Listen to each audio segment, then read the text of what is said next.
Ćao, ja sam Jaroslav. Danas ja sam bila na pikniku i videla sam ove visi babe. Vidjela kako su lepi. I znate što se zove visi baba? A pošto su oni takve stare bele cvet. I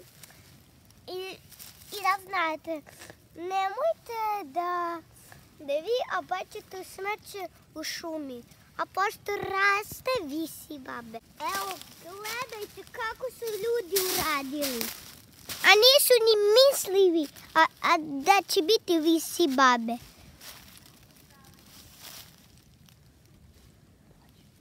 I ja imam kući, a jedne naranđaste cveti, a u vrtiću ima u bašti visi babe. I Ksenija nama ne da da mi zgazimo njih i da uzmemo. A Ksenija je moja vaspitačica. Ćao!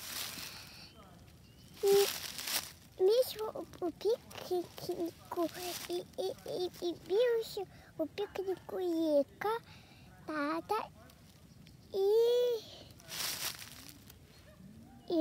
i mama i ja i jedna gošća bila ruska kako nama tažila. Mi smo u pikniku i mi smo vodaže utazila. Jedi se i naše babe. Jedi.